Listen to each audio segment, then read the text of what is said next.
Bienvenue dans cette vidéo consacrée à l'analyse du film L'Exorciste. Nous explorerons les thèmes profonds et les personnages qui font de cette œuvre un pilier du cinéma. Plongeons au cœur du film L'Exorciste, une œuvre majeure qui continue de marquer les esprits par son intensité et son exploration du surnaturel. Voici le programme de cette analyse. Nous étudierons les personnages, la symbolique du mythe et de la légende, ainsi que le déroulement de la possession de Regan. L'introduction du film oscille entre mythe et légende. Le mythe est un récit sacré et imaginaire, tandis que la légende s'ancre dans une réalité historique transformée.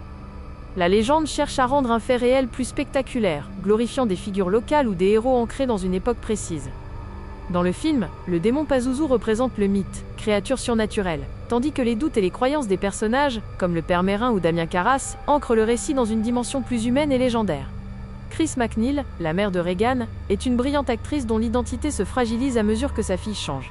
Elle est peu à peu dépossédée de son rôle maternel. Le père Damien Carras, prêtre et psychanalyste torturé, perd sa foi et ses repères face à la maladie de sa mère, se retrouvant plongé dans une confrontation avec la folie.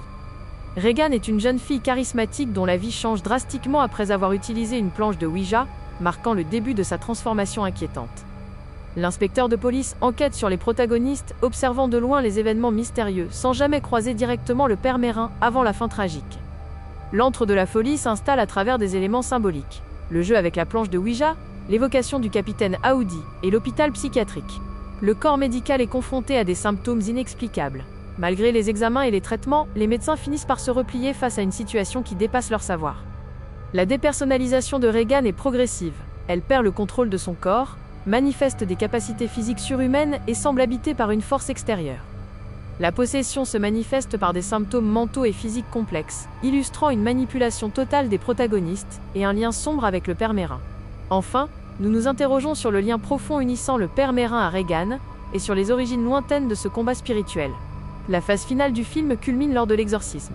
On y voit la rencontre décisive entre le père Carras et le père Mérin, le combat spirituel iconique, et le sacrifice final de Carras pour sauver Regan avant son départ. Cette lutte est intimement liée au passé du père Mérin en Afrique. Bien qu'il n'ait pu sauver Sarah, cette expérience l'a préparé à affronter le démon Pazuzu qu'il reconnaît désormais en Regan. Merci d'avoir suivi cette analyse détaillée du film. Nous espérons que cet éclairage sur les thèmes et personnages vous a permis d'apprécier encore davantage ce chef-d'œuvre du cinéma.